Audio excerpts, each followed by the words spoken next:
வேதம் சொன்ன மிக முக்கியமான கடைசி கால அடையாளங்களில் ஒன்று கொள்ளை நோய்கள்.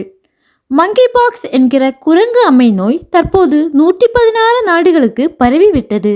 WHO-வின் செக்ரட்டரி 2 நாட்களுக்கு முன்னதாகத்தான் எமர்ஜென்சியை அனௌன்ஸ் பண்ணியிருக்காரு. அனௌன்ஸ் பண்ற டைம்லேயே கிட்டத்தட்ட 116 நாடுகளுக்கு அது பரவிவிட்டது. இது கொரோனா காலத்தில் எமர்ஜென்சி அறிவித்தது போன்றே அறிவித்திருக்கிறார்கள்.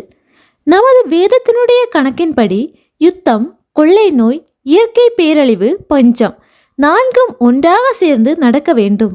அதுதான் 4வது முத்திரை. இப்போது வேர்ல்ட் எமர்ஜென்சிக்கு கொள்ளை நோய் வரத் தொடங்கிவிட்டது. ஒரு பக்கம் யுத்தம் மும்முரமாய் போய்கொண்டிருக்கிறது. இந்த கொள்ளை நோய் மிகப்பெரிய பாதிப்பை ஏற்படுத்துமா என்று பார்க்க போகிறோம். ஏற்கனவே 116 நாடுகளுக்கு இந்த கொள்ளை நோய் பரவிவிட்டது. இன்னும் எந்தவித லாக்டவுனும் எந்த நாடுகளுக்கும் அறிவிக்கப்படவில்லை.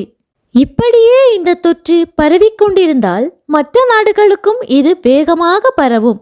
குறிப்பாக செப்டம்பரை வெக்கேஷனின் செகண்ட் சீசன் என்று சொல்லுவார்கள். அந்த மாதிரி எல்லோரும் விடுமுறையினால் பயணங்கள் மேற்கொள்ளும் தருணம். அதனால் எல்லோருமே அநேக இடங்களுக்கு பிரயாணம் செய்வார்கள். இதே நேரத்தில் ட்ரம்ப் என்ன சொல்கிறார் என்றால், இந்த எமர்ஜென்சி அனௌன்ஸ்மெண்ட் எல்லாம் எதற்காக என்று கேட்டால், அமெரிக்க அதிபர் தேர்தலில் நாங்கள் ஜெயிக்க போகிறோம், அதை ஸ்டாப் பண்ணத்தான் இதையெல்லாம் செய்கின்றனர் என்று சொல்லி அமெரிக்க அரசியலை பற்றி பேசியிருக்கிறார்.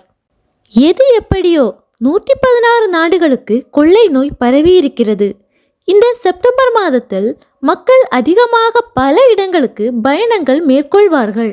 இந்த மாதிரியான நேரத்தில் இந்த நோய் உலகம் முழுவதும் எளிதாக பல இடங்களுக்கு பரவும் வாய்ப்பு அதிகம். இப்போது 2வது மிக முக்கியமான அடையாளமான கொள்ளை நோயும் வந்து கொண்டே இருக்கிறது. மேலும் இது அதிகரித்து கொண்டேதான் போகும். கர்த்தருடைய வருகை சமீபமாய் உள்ளது.